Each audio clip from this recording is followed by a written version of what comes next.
سیرت کا موضوع اتنا وسیع موضوع ہے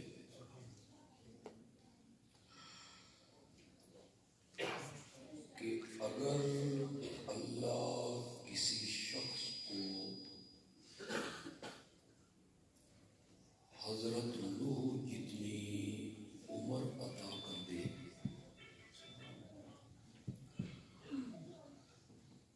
اور پھر اسے جبریل کی زبان دے دے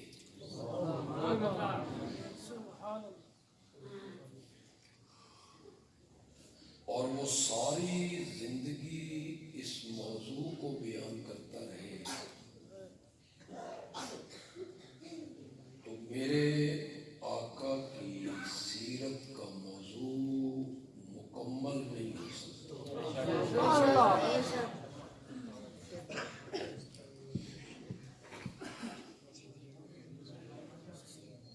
میں اس وسیع مضمون سے اپنے آقا کی صرف دو عظمتیں آپ کے سامنے بیان کروں گا۔ توجہ ہے آپ کی؟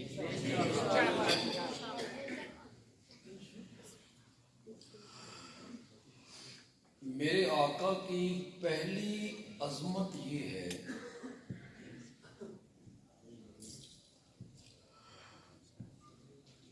کہ اعلان نبوت کے پہلے دن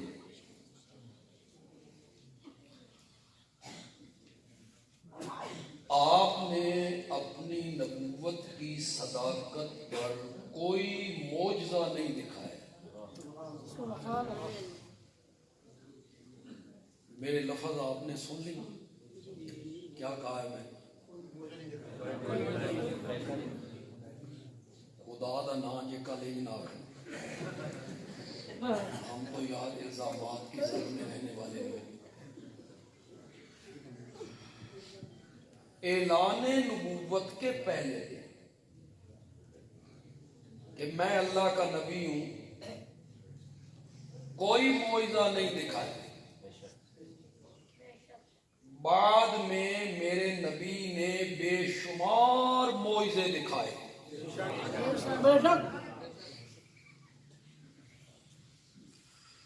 مکے کی گلیوں میں چلنے لگے تو پتھر میرے نبی کو سلام کرنے لگے۔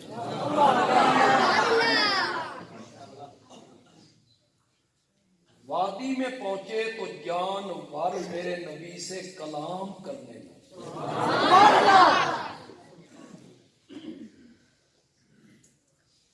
کڑوے کنویں میں اپنی لعاب مبارک ڈالی تو کڑوا کنواں ہی میٹھا ہو گیا۔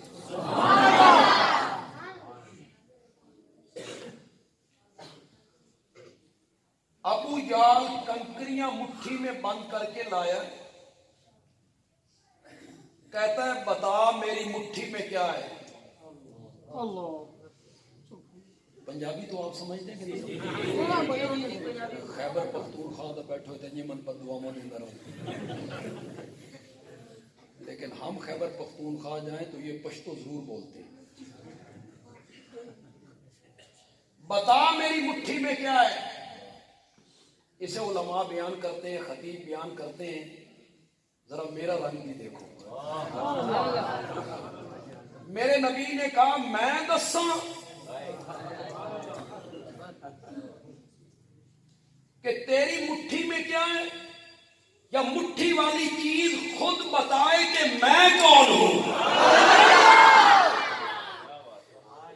کنکریاں کلمہ پڑھنے لگے، بڑے معجزے عطا ہوئے، بڑے معجزے، چاند دو ٹکڑے ہو گئے۔ علماء بیٹھے، اگر میرے نبی کے ہاتھ پر کوئی معجزہ صادر نہ ہوتا، خدا کی قسم ہے ایک ہی معجزہ قرآن والا کافی تھا۔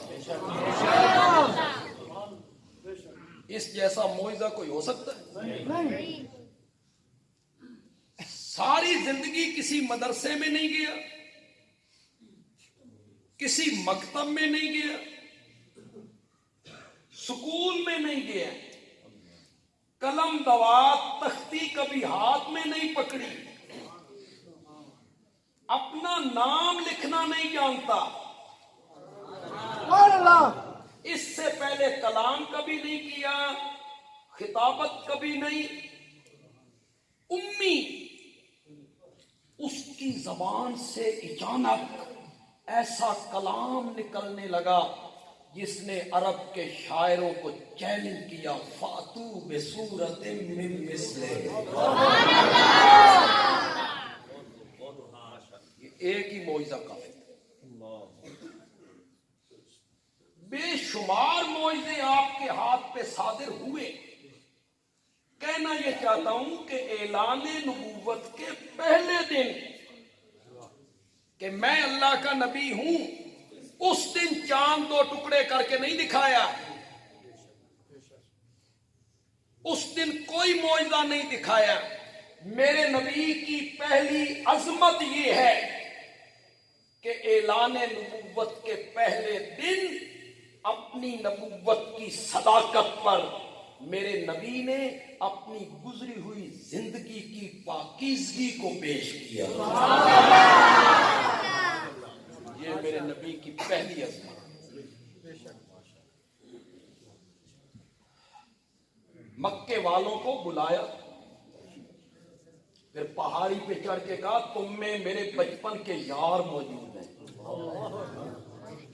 تے بچپن دے یاراں کولوں یاراں دیاں گلاں لکیاں ہوئیاں نہیں ہونیاں، تم میں میری جوانی کے دوست موجود ہیں اور جوانی کے دوستوں سے دوستوں کی باتیں پوشیدہ نہیں ہوتی، تم میں وہ بھی موجود ہیں جن کے ساتھ مل کے میں نے بکریاں چرائیں، خلوت کے یار، جلوت کے یار، سفر حضر کے یار، میں نے 40 سال کا ایک طویل عرصہ تمہارے اندر گزارا ہے، میری زندگی کی سفید چادر پر کوئی داغ دکھا سکتے ہو؟ یہ میرے نبی کی پہلی عظمت، اور یہ چیلنج نبی کے علاوہ کر بھی کوئی نہیں سکتے، مولوی تو بالکل ہی نہیں کر سکتے،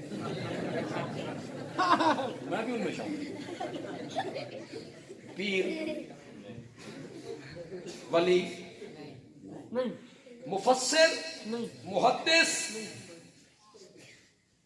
کوئی بھی یہ چیلنج نہیں کر سکتا۔ سٹیج کے علماء میرے اشارے کو جلدی سمجھیں گے، مجمع میں بیٹھنے والے علماء بھی سمجھ جائیں گے، پتہ نہیں دوسرے لوگوں کو سمجھ آئے یا نہ آئے۔ ماں کی گود سے لے کے قبر میں جانے تک چھوٹے بڑے گناہوں سے معصوم ہونا، یہ صرف امامت کی نئی نبوت کی ہے۔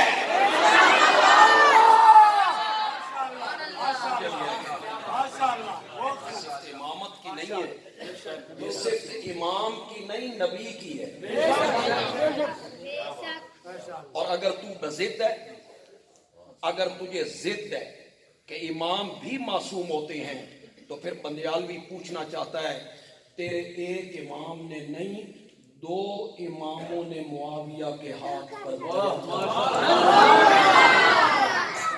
سبحان اللہ۔ اگر ان سے غلطی نہیں ہوتی تو پھر تو معاویہ کو امام کیوں نہیں مانتا؟ جس کو تیرے ایک امام نے نہیں 2 اماموں نے اپنا امام مانا۔ یہ میرا موضوع نہیں، یہ صرف امامت کی نہیں، یہ صرف کس کی ہے؟ نبوت کی ہے۔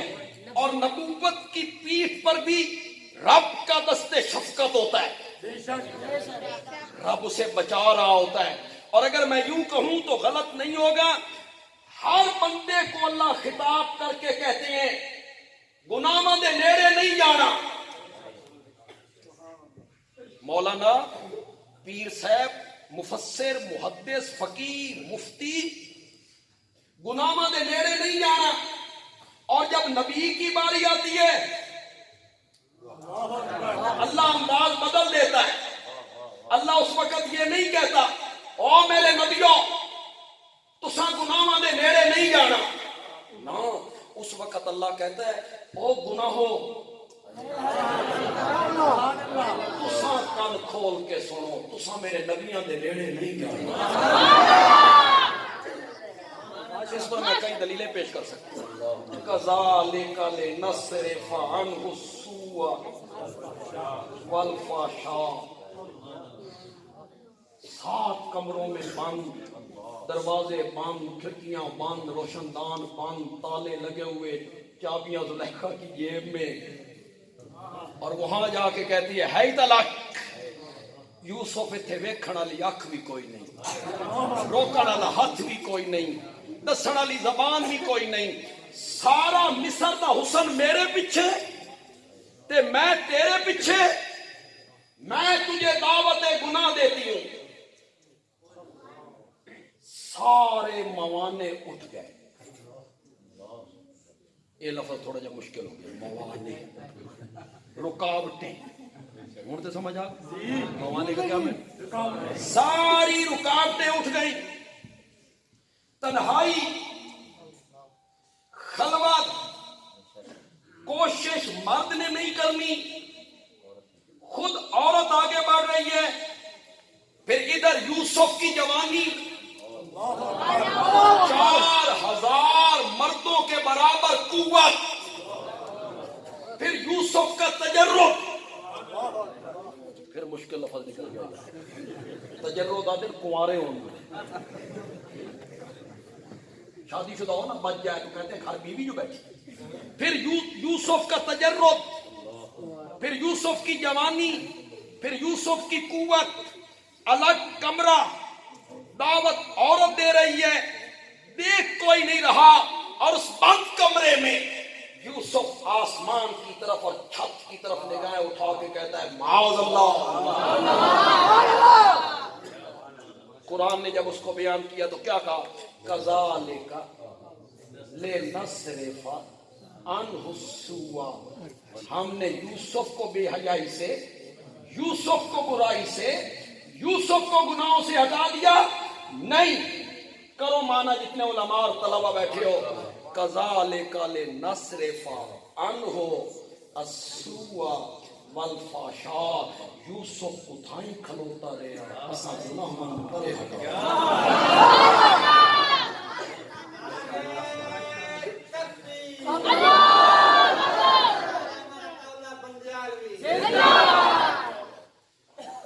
تو میرے نبی کی یہ پہلی عظمت ہے. اور پترو تسی سنو یار, بچی سنو, میری گل سنو.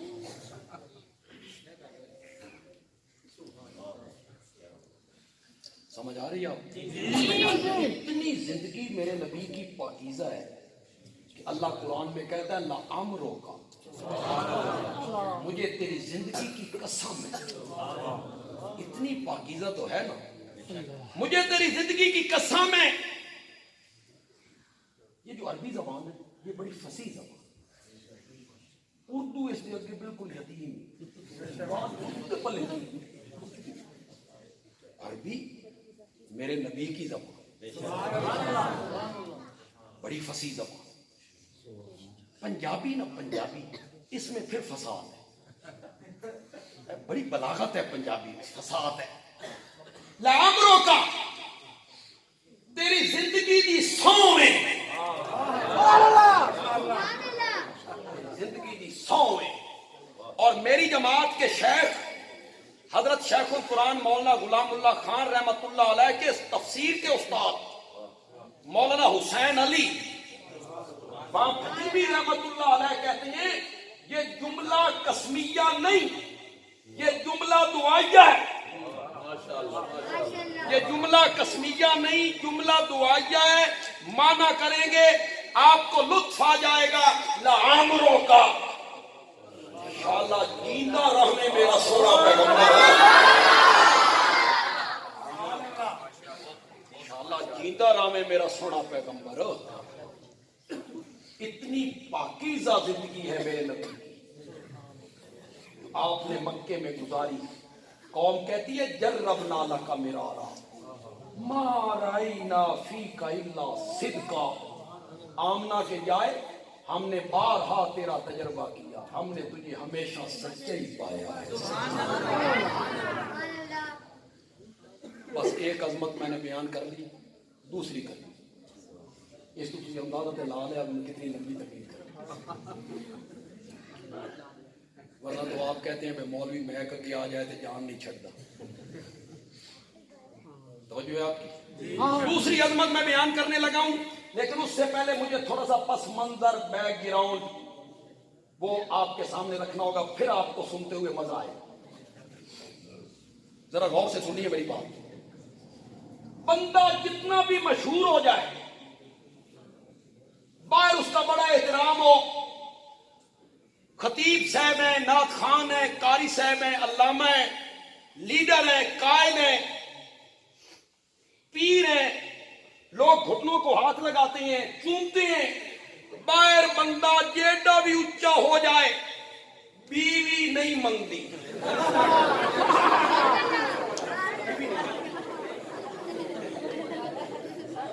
بیوی کیونکہ رازدار ہوتی ہے، ہر وقت ساتھ ہوتی ہے، اس کو پتا ہوتا ہے بے خامد کتنے پانی چے پتا ہوتا ہے، وہ جلدی قائل نہیں ہوتی۔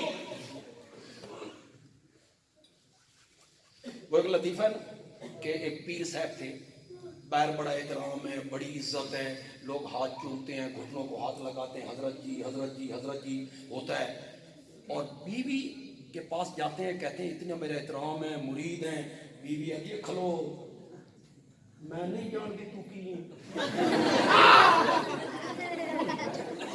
بڑا بزرگ بنا پھرتا ہے۔ ایک دن بیوی سین میں کوئی کام کر رہی ہے، ایک بزرگ ہوا میں اڑتے ہوئے ہوا، وہ سکھا بلے بلے ولایت ایسا ہوا میں اڑنا۔ حضرت گھر تشریف لائے، بیوی نے کہا بڑا ولی بنا پھرتا ہے، ولی آج ویکھیا ہوا میں اڑ رہا تھا، وہ ساکیا کرما لیے میں سن وہ میں تھا۔ تو فٹ کہتی ہے تو ڈنگا ڈنگا اڑتا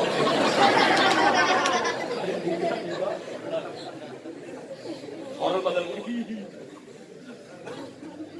باہر بڑا احترام ہے، بڑی عزت ہے، لوگ واہ واہ کرتے ہیں، بیوی معتقد ہو، بیوی جلدی معتقد نہیں ہوتی، جگری یار نہیں بنتا۔ وہ جو جوانی کا یار ہوتا ہے، گہرا دوست ہوتا ہے، وہ بھی جلدی معتقد نہیں ہوتی، ساتھ رہتا ہے، وہ جانتا ہے کہ یہ کتنے پانی میں ہے، اس کا ماضی کیا ہے، ہونتے بڑا ولی بنیا پھرتا، یہ جوانی کی کرتا ہے، وہ دوست ہوتا ہے نا، گہرا دوست، وہ جگری یار نہیں مانتا، نوکر نہیں مانتا، نوکر گھر کا نوکر خادم، وہ ہر وقت ساتھ رہتا ہے، وہ دیکھتا رہتا ہے کہ مالک رات کس ٹائم آتے ہیں، اور جب گراج میں کار کھڑی ہوتی ہے تو اس میں سے کون کون اترتا ہے یا اترتی ہے، وہی جو رہتا ہے، وہ بڑی اچھی طرح جانتا ہے۔ تو نوکر معتقد نہیں ہوتا، بیوی جلدی نہیں مانگتی، جگری یار نہیں مانتا، نوکر نہیں مانتا۔ پنڈی کے لوگوں، میرے نبی کی دوسری عظمت یہ ہے کہ میرے نبی کو سب سے پہلے میرے نبی کی بیوی نے مانا تھا، سب سے پہلے بیوی مانتی ہے، پھر میرے نبی کو جگری یار نے مانا تھا، پھر میرے نبی کو جگری یار نے مانا تھا۔ کون تھا وہ؟ بولو تو صحیح۔ یہ میرے نبی کے بچپن کا یار ہے، اس نے مانا کہ جنہیں ابو بکر نے منیا، خدا دی قسم منیا بھی کسی نے نہیں، جس طرح اس نے مانا۔ مصطفیٰ کا ہم سفر ابو بکر، مصطفیٰ کا ہم سفر ابو بکر، وزیر اعظم پاکستان علامہ عطاءاللہ صاحب بندیالوی زندہ باد۔ یارو صحابہ زندہ باد دے نعرے لائی رکھیا کرو، یہ علماء دے زندہ مردے ہونے نال کچھ نہیں ہونا. ہم نے نہیں رہنا نا, اللہ نے اس محاذ پہ کسی اور کو کھڑا کر. صحابہ زندہ ہو, شان صحابہ زندہ باد, صحابہ زندہ باد, صحابہ زندہ باد, تکبیر. جس طرح حضرت ابو بکر نے مانا اس طرح کسی نے نہیں مانا. آپ نے فرمایا میں نے جس کسی پر دعوت اسلام کو پیش کیا, میں نبی ہوں اور میری دعوت ہے لا الہ الا اللہ.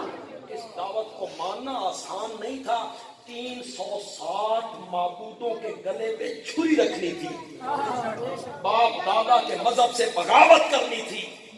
آسان تھا اس دعوت کو ماننا؟ یہ جو لا والی تلوار ہے, لا کوئی نہیں. میں نے جس کسی پر دعوت ایمان کو پیش کیا وہ ہچکچایا, پیچھے ہٹا, سوچوں گا, مشورہ کروں گا.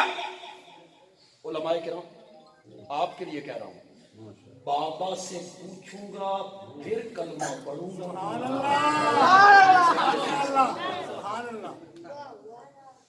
عمر کتنی ہے؟ 6 سال. کتنی؟ 6 سال. رہتے کس کے گھر میں؟ نبی کے گھر. کھاتے پیتے کہاں ہیں؟ نبی کے گھر. پرورش کون کرتا ہے؟ نبی. بابا سے پوچھوں گا پھر پڑھوں گا.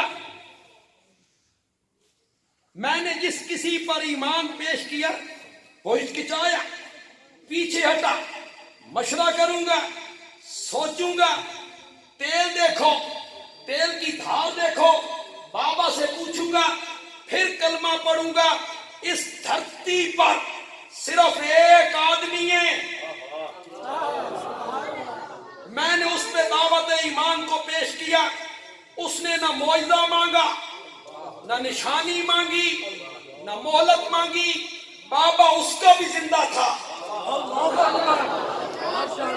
یہ 38 سال کا جوان تھا. مکے میں کپڑے کی 4 دکانیں تھیں. شادی شدہ تھا. نہ اس نے معجزہ مانگا, نہ دلیل مانگی, نہ نشانی مانگی, نہ ٹائم مانگا. میں نے کہا میں اللہ کا نبی ہوں. اس نے ایک لمحہ ضائع کیے بغیر کہا جو تو اللہ کا نبی ہے تو ابو بکر تیرا پہلا امتی ہے. شان محمد مصطفیٰ, شان سیدنا صدیق اکبر. جن یہ ابو بکر منیا نا کہ کسے بھی نہیں. کیوں دلیل نہیں مانگی, کیوں معجزہ نہیں مانگا, کیوں نشانی نہیں مانگی؟ اس لیے نشانی نہیں مانگی ابو بکر میرے نبی کے بچپن کا یار ہے. گلیوں میں اکٹھے کھیلے, راتیں اکٹھی بسر کی. ابو بکر نے سوچا جو آدمی دنیا کے معاملے میں جھوٹ نہیں بولتا وہ رب کے معاملے میں کیسے جھوٹ بولتا. میں یہ جانتا ہوں اس میں کچھ امت کے علماء میں اختلاف ہوا کہ پہلا کلمہ پڑھنے والا کون ہے, حضرت خدیجہ, حضرت ابوبکر, زید ابن حارثہ یا سیدنا علی ابن ابی طالب رضی اللہ تعالی عنہ. میں یہ جانتا ہوں امام اعظم امام ابو حنیفہ رحمۃ اللہ علیہ نے اس میں تطبیق دے دی. تطبیق سمجھ, تطبیق کا مطلب ہے ایسا معنی کر دیا سارے نظریے اپنی اپنی جگہ صحیح ہو. یہ امام اعظم کا کمال ہے. امام اعظم کہتے ہیں اس میں لڑنے کی کیا ضرورت ہے, میں حل کر دیتا ہوں. عورتوں میں سب سے پہلے خدیجہ, مردوں میں سب سے پہلے ابو بکر, آزاد مردوں میں. بچوں میں سب سے پہلے حضرت علی, اور غلاموں میں سب سے پہلے زید ابن حارثہ. امام اعظم نے مسئلہ حل کر دیا. میں بڑا کم علم آدمی ہوں, کم فہم آدمی ہوں. میں لب کشائی کروں اچھا نہیں لگتا, لیکن اس سلسلے میں ایک بات میں کہنا چاہتا ہوں، آپ کو پسند آئے جو کہنا بندیالوی اچھی بات کہے. مسئلہ یہ نہیں ایک دن پہلے کس نے کلمہ پڑھا، ایک دن بعد میں کلمہ کس نے پڑھا، ایک ہفتہ پہلے کلمہ کس نے پڑھا، ایک ہفتہ بعد میں کلمہ کس نے پڑھا. یہ کوئی مسئلہ نہیں. مسئلہ یہ ہے کس کے کلمہ پڑھنے سے نبوت کی پیٹھ مضبوط ہو گئی تھی. مسئلہ یہ ہے، عورت کے کلمہ پڑھنے سے نہیں. بازاروں میں اور شہروں میں وہ کیا آپ کی مدافعت یا مزاحمت کر سکتی ہے عورت؟ 6 سال کا بچہ تو مشورہ نہیں دے سکتا کہ جائے کہ دشمنوں کو ہٹائے. زید ابن حارثہ غلام ہے، مکے میں غلاموں کی کیا قدر ہے. ابو بکر کے کلمہ پڑھنے سے نبوت کی پیٹھ مضبوط ہے.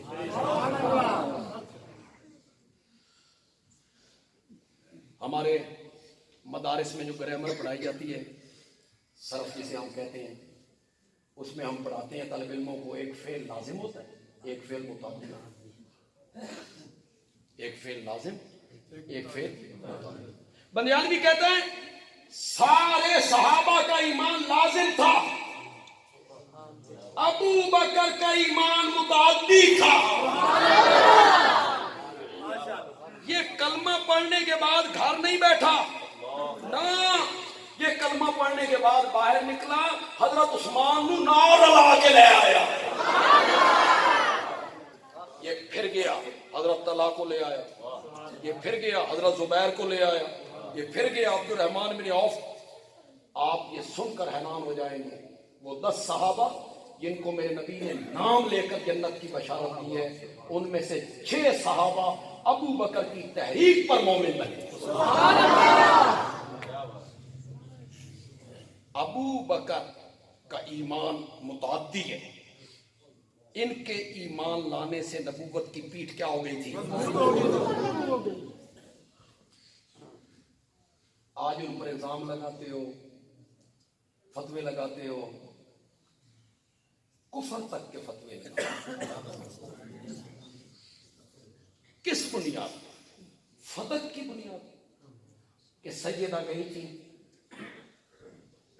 دربار میں کھڑی رہی، دھوپ میں کھڑی رہی، ابو بکر نے ان کا حصہ نہیں دیا، ظلم کیا، زیادتی کی.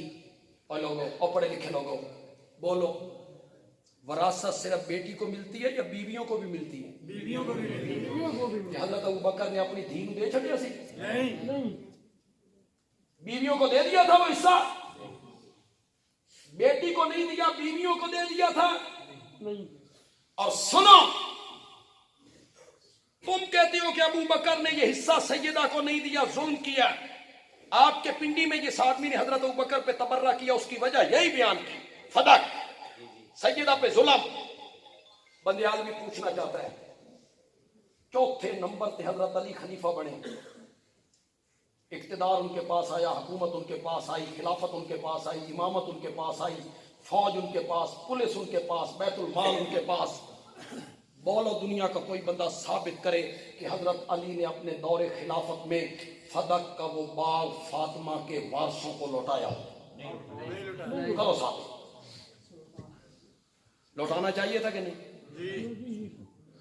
بھائی جو ظلم کیا انہوں نے اس کو ختم کرو نا.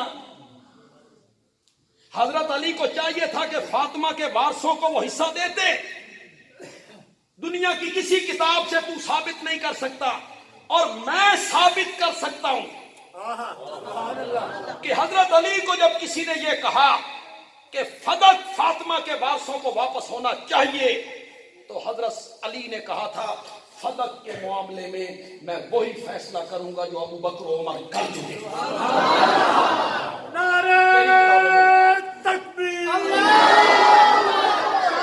محمد مصطفیٰ، مقام محمد مصطفیٰ، صداقت سیدنا صدیق اکبر، عدالت سیدنا فاروق اعظم، صحابت سیدنا عثمان غنی، شجاعت سیدنا علی المرتضی، سیاست امیر معاویہ، عفت امی عائشہ، حضرت امی عائشہ، سعادت سیدنا حسین بن علی، نعرہ تکبیر۔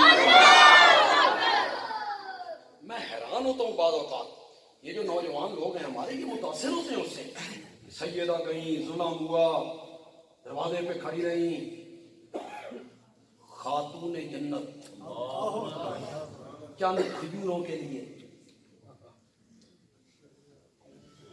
عدالتوں کے چکر کاٹتی رہی، خامد گھر میں بیٹھا رہا۔ کچھ خوف خدا کرو یار، تم اپنی اہلیہ کو بھیج دو عدالت میں، آپ گھر میں بیٹھے رہتے ہو۔ حضرت علی گھر میں بیٹھے رہے، بیوی کو عدالت میں بھیج دیا، اس کو تو عقل بھی تسلیم ہو۔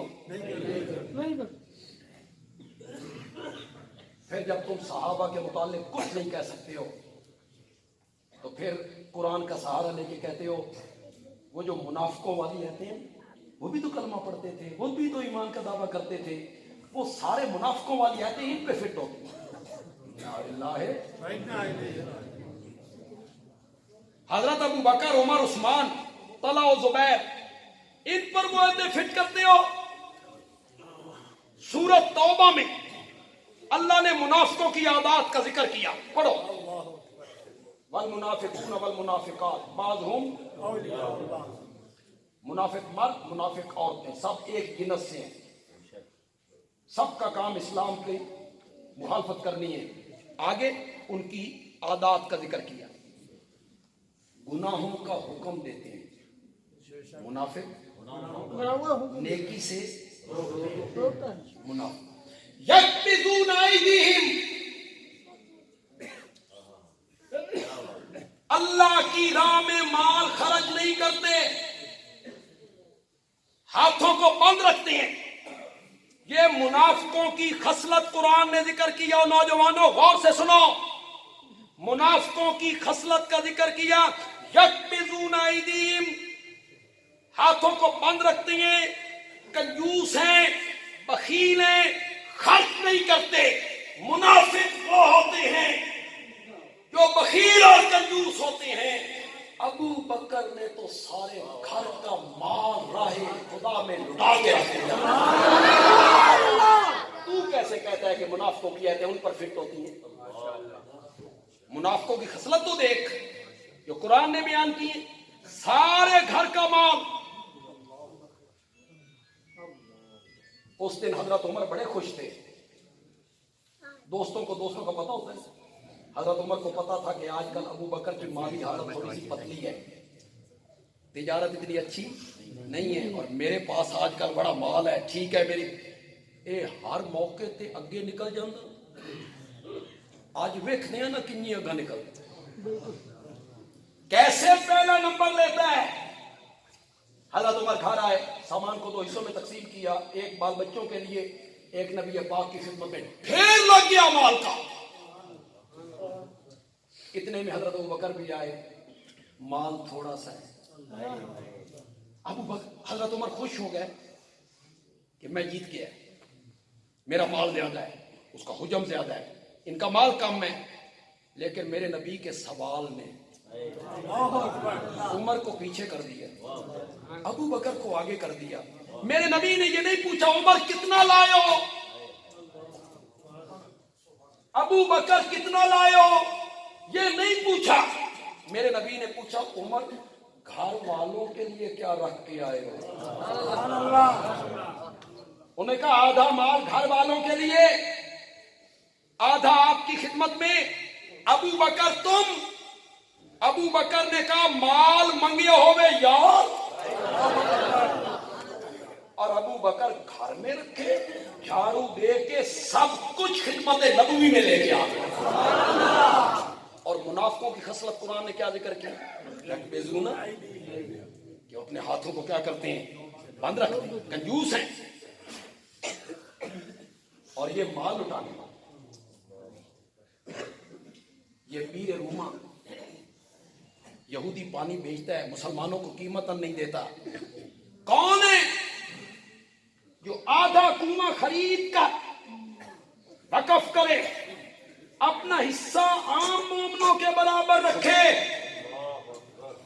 کون ہے تم میں جو خرید کے وقف رکھے؟ میں محمد اس کو جنت کی ضمانت دیتا ہوں. کون اٹھا تھا؟ بولو تو صحیح. کون اٹھا تھا؟ عثمان. باقی کا آدھا یہودی نے کہا میں بیچنا چاہتا ہوں، باقی کا آدھا. میرے نبی نے پھر اپیل کی. پھر کون اٹھا تھا؟ بولتے نہیں ہو یار. پھر مسجد نبوی کی جگہ تنگ ہو گئی. میرے نبی نے فرمایا جو 7 والا پلاٹ خرید کے مسجد میں شامل کرے، میں محمد اس کو جنت کی ضمانت دیتا ہوں. کون اٹھا تھا؟ زور سے بولو. یہ بنو ہاشم تھا یا بنو امیہ تھا؟ شاباش شاباش بولو. تمہیں بنو امیہ کی کوئی خوبیاں نظر نہیں آتی. تم بنو امیہ کا تذکرہ ایسے کرتے ہو جن یہ کوئی کمیاں دا خاندان ہو. خطیب ایسے ذکر کرتے ہیں بنو امیہ نے یوں کیا اور بنو امیہ نے یوں کیا. میرے نبی کی کتنی بیٹیاں تھیں؟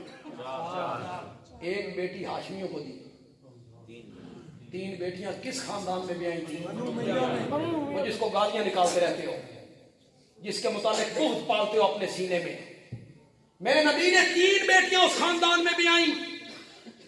2 بیٹیاں یکے بعد دیگر عثمان کے نکاح میں دی، اور دوسری بیٹی کے انتقال کے وقت کہا میری 100 بیٹیاں ہوتی. یکے بعد دیگر مرتی چلی جاتی. عثمان میں تیرے نکاح میں دیتا. علماء بیٹھے ان سے پوچھ لو، یہ 100 معین عدد نہیں، اس سے مراد معین عدد نہیں ہوتا. یہ کثرت سے کنایا ہوتا ہے. یہ کثرت سے کنایا تو پتہ لگ گیا کہ کس نال کھادا جاتا. کسی چیز کی کثرت کو بیان کرنا نا، کثرت کو، تو بندہ پھر کسی ہندسے سے بیان کرتا ہے. یہ ہر زبان میں. مثلا آپ کا کوئی بھتیجا ہے، بیٹا ہے، آپ اسے ایک بات سمجھاتے ہیں، دوسری بار، تیسری بار، چوتھی بار، 5ویں بار، 6ٹھی بار، 10ویں بار وہ مان کے ہی نہیں دیتا، تو آپ تنگ ہو کے کہتے ہیں 70 میری نہیں آنکھیا. تو کیا مطلب ہوتا ہے؟ گن کے 70 میری. یہ کثرت سے کیا ہے؟ یہ کنایتاً پڑے شریعت میں بڑی. یہ جو قربانی کا مسئلہ ہے، صحابہ نے پوچھا یا رسول اللہ جانور تو ہم ذبح کریں گے، ہمیں کیا ملے گا؟ تو آپ نے فرمایا بکل شارۃ حسنہ. جانور کے بدن پہ جتنے بال ہوں گے، ہر بال کے بدلے میں اللہ ایک نیکی دے گا. علماء اسے بیان کرتے رہتے. اس کا ظاہری مطلب ہے، ظاہری مطلب ہے اللہ بال گنے گے. اے بھائی گاں ذبح کیتی ہے، گنو بھائی کتنے بال ہیں. یا اللہ 5 لاکھ، اس کو 5 لاکھ لے کیا. اس 15,000 کا دمبا ذبح کیتا، اس سے گنو. انہاں کیا 5 کروڑ، اس کو 5 کروڑ دے. یہ تو اللہ کے انصاف کے خلاف ہے، یہ تو اللہ کے عدل کے خلاف ہے. یہ کثرت سے کنایا ہے. میں مانا کروں گا آپ کو لطف آتا. میرے نبی کے کہنے کا مطلب یہ تھا جس طرح قربانی کے جانور کے بدن پہ اگنے والے بال گنے نہیں جا سکتے، قربانی دینے والے کی نیکیاں بھی گنی نہیں جا سکتی. یہ مانا نہیں کہ ادھر بال گنے گی اللہ معین عدد برا، لیکن وہ نیکیاں تب ملیں گی. آپ جب قربانی آتی ہے نا تو آپ منڈی جاتے ہیں اور آپ وہ جانور چیک کرتے ہیں. سنگ پورے نہیں، کان پورے نہیں، زبان ٹھیک ہے، دمدہ ہے، دم ٹھیک ہے. اللہ فرماتے ہیں تو قربانی دا جانور بے عیب ویکھنا نا، میں بھی تین ٹول کے ویکھنا.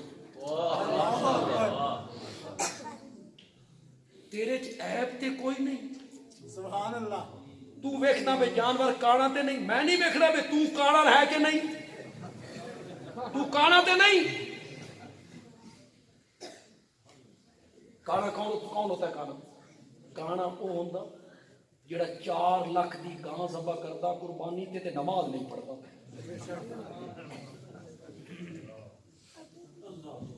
زکات نہیں دیتا، 4 لاکھ کی گائے ذبح کرتا ہے، زکات نہیں دیتا۔ اللہ نے فرمایا میں تے ٹٹول کے نہیں دیکھنا۔ مجھے آپ کا تو پتہ نہیں آپ کس ماحول کے لوگ ہیں، مجھے تو اپنے شہر کا پتہ ہے۔ یہ جو شہری بابو ہوتے ہیں، شہری لوگ، انہوں پتہ گتا کو نہیں ہوتا، منڈی جا کے نا اٹھ اٹھتے ہاتھ رکھ کے بکرے نو پہ چیک کر موئے سر پتا بھی رکھ کے کتنا جلدی چیک کرتے رہتے۔ کوئی جٹ آدمی ہو، زمیندار آدمی ہو، تجربہ کار ہو، اسے پتہ چل جاتا ہے اتنے کلو گوشت نکلے گا تقریباً۔ شہریوں کو کیا پتہ چلتا؟ ہمارے سرگودے میں ایک بندہ منڈی، وہ میلہ منڈی ہمارے یہاں، وہاں وہ بڑی وسیع جگہ ہے، اتنے بلب بھی نہیں ہے، منڈی لگی ہوئی ہے، وہ بکرا خرید کے لے آئے۔ صبح ویکھیا تے بکری اس وپاری نے کیتا بھئی تھان پیچھے رکھ کے نا اس کے ٹیپ لا بکرا سمجھ کے خرید لیا۔ ان کو کیا پتہ چلتا ہے؟ میری 100 بیٹیاں ہوتی، یکے بعد دیگر مرتی چلی جاتی، عثمان میں تیرے نکاح میں دیتا چلا جاتا۔ بندیالوی پوچھنا چاہتا ہوں بیٹیوں والوں جنہاں دیاں دھیاں دیاں شادیاں ہو گئی ہیں، جے اگر بیٹی ہو تنگ، داماد ہو گندا، مارتا بھی ہے، گالیاں بھی نکالتا ہے، بیٹی روتے ہوئے گھر آتی ہے، بابا کس نے البم دیتا ہے؟ دوئی دھی بھی اتھائیں دین دے ہو نہیں اور اگر وہ رشتہ مانگنے آ جائیں وہ ہکو بہو جڑی ٹھڑ پائی نے نا، پہلی ساری دھی نو جڑی ٹھڑ پائی نے نا، وہ ہکو بہو کرو۔ بندیال بھی ایک جملہ کہنا چاہتا ہے، جملہ زبردست ہے لیکن آپ کی سبحان اللہ اس سے زبردست چاہوں گا۔ دونوں ہاتھ بلند کر کے آپ نے سبحان اللہ کہنا ہے۔ یہ جملہ کہ میری 100 بیٹیاں ہوتی، مرتی چلی جاتی، عثمان میں تیرے نکاح میں دیتا چلا جاتا، یہ جملہ وہی سسر کہہ سکتا ہے جس کے سینے میں گواہی نے ٹھگ پا دیتی ہو کہ مجھے تجھ جیسا داماد نہیں ملے گا، مجھے تجھ جیسا داماد نہیں ملے گا۔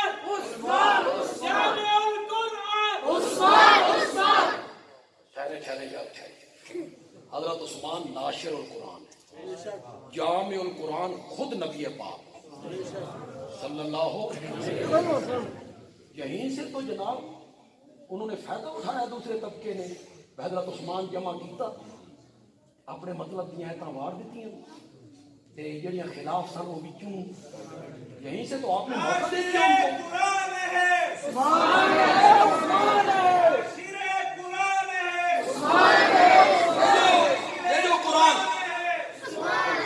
یہ جو قرآن کی موجودہ ترتیب ہے نا، یہ میرے نبی کی دی ہوئی ہے۔ اگر نہیں تو جو صحابہ حافظ تھے، وہ حافظ کس کے تھے؟ کس کے حافظ تھے وہ؟ اگر یہ ترتیب یہ نہیں، میرے نبی کے زمانے کی ترتیب دی ہوئی ہے، اور یہ وہی قرآن ہے جو جبریل لے کے آیا تھا۔ حضرت عثمان کا کمال آپ کو بتاؤں، بات آ گئی کہ چلو علماء کسی مخمصے کا شکار نہ ہو جائیں۔ حضرت عثمان کا کمال یہ ہے کہ نبی پاک کے زمانے میں جو قرآن اتر رہا تھا یہ حجازی زبان میں اتر رہا تھا، مکے کی زبان میں اتر رہا تھا۔ جو مصر کے لوگ آئے، حبشے کے لوگ آئے، عراق کے لوگ آئے، مسلمان ہوئے، ان کی زبان میں اور حجازی زبان میں تھوڑا سا کیا تھا؟ کیوں جی ہمارے پنجابی میں فرق نہیں ہوتا؟ میاں دی پنجابی، ڈیرہ اسماعیل خان دی پنجابی، فیصل آباد دی ہور، لاہور دی فرق ہوتا۔ ہمارے میاں والی میں جائیں نا، وہ چکڑالے کا علاقہ ہے، وہ جمعے نو آتے ہیں زمہ، جیم نہیں بولتے، تو جب وہ زمہ کہتے ہیں، زمہ اس تو مراد جمعرات ہوں دی، لیکن جیم کی جگہ کیا بول دی؟ خود عربی میں عربی میں جیم نہیں بولا جاتا، جیم کی جگہ گاف بولا جاتا ہے. گنگوئی کو کہتے ہیں جنجوئی، سرگودا کو کہیں گے سرجودا، گاف جیم. اور مصر میں تو گاف کو جیم کو گاف بول دیتے. جمال عبد الناصر کو کہتے ہیں گمال عبد الناصر. چلو بالکل ہی الٹ ہوگی. تو یہ لہجوں کا فرق ہے. وہ جو مصر سے آئے، حبشے سے آئے، ان لوگوں نے نبی پاک سے کہا یا رسول اللہ یہ مکے دی زبان ہے جو اتر رہا قرآن، ساڈے واسطے تھوڑی جی دقت ہے، سن اپنے لہجے پڑھن دی اجازت دو. مطلب تے جمعہ پڑھو یا جمعہ پڑھو، مطلب تے جمعہ ہی ہے نا. آپ نے اجازت دے دی، چلو پڑھ. انہوں نے اپنی زبانوں میں قرآن لکھ لی.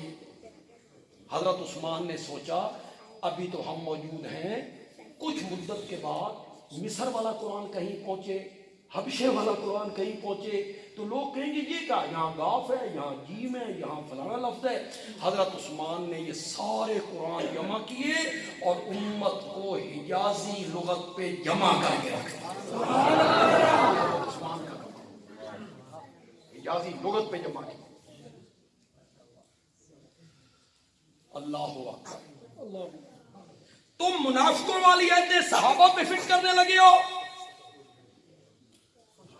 سنو قرآن منافقوں کے بارے میں کیا کہتا ہے. یا ایھا النبی جاہد الکفار والمنافقین واغلظ علیہم.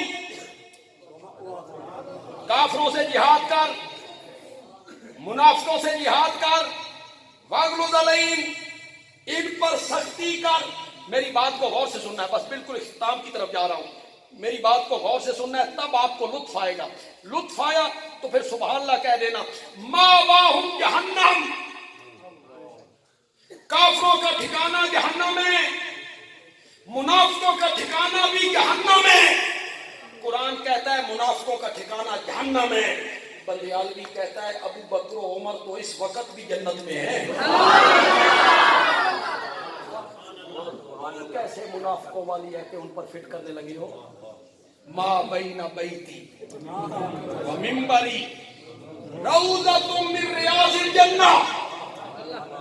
میرا حجرہ اور میرے منبر کا جو درمیان کا حصہ ہے یہ جنت کے باغوں میں سے ایک باغ ہے. قرآن کہتا ہے منافقوں کا ٹھکانہ جہنم ہے. ابو بکر اس وقت بھی جنت میں ہے. اور مزے کی بات یہ ہے حضرت علی نے سنایا ہے، ورنہ وہ تلوار لے کے کھڑے ہو جاتے. جو تلوار آسمانوں پہ جا کے فرشتوں کے درمیان فیصلہ کرتی ہے، جو تلوار جنات کے درمیان فیصلہ کرتی ہے، جو تلوار مرب کے سر پہ چلتی ہے، کاٹتی ہے پہلی زمین، دوئی، تری، چوتھی، پنجویں، چھویں، ستویں. پھر اللہ جبریل کو کہتے ہیں روکی، لیندہ ہی نہیں تھے. جبریل نیچے پر رکھتا ہے، اس کو بھی وہ تلوار کہاں گئی تھی؟ جب ابو بکر کو سلایا جا رہا تھا تو تلوار کہاں تھی؟ وہ معلوم ہوتا ہے حضرت علی کے مرضی سے ہوا، ان کی رضا مندی سے ہوا. اور کہتے ہیں حدیث بھی ہے، قرآن کی آیت بھی ہے، جس جگہ سے بندے کا خمیر بنانے کے لیے مٹی لی جائے مرنے کے بعد اسی زمین میں آتا ہے. جس زمین سے اس کا خمیر گوندا گیا مرنے کے بعد اسی میں لوٹایا گیا. بندیالوی کہتا ہے یہ بات صحیح ہے، یقیناً صحیح ہے. تو پھر جس پاکیزہ مٹی سے آمنہ کے لال کے وجود کو بنایا گیا اسی پاکیزہ مٹی سے ابو بکر و عمر کے وجود کو.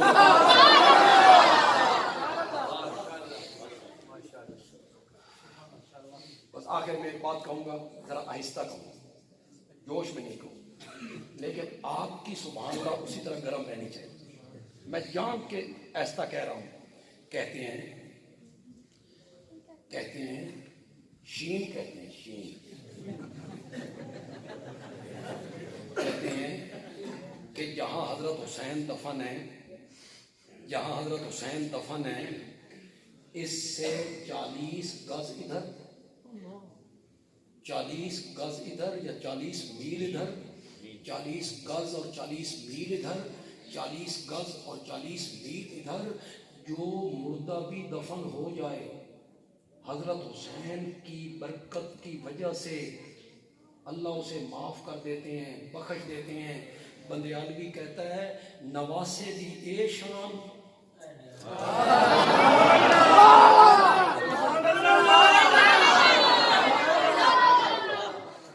نواسے دی اے شان 40 میل تک بخشوا لے وے تے نانے دی اے شان بھی نہیں کہ نال پہ انہوں بخشوا چلے۔ تو میں نے صرف نبی پاک کی سیرت کے 2 حصوں کو آپ کے سامنے رکھا۔ اللہ تعالیٰ عمل کی توفیق عطا فرمائے۔ وما علینا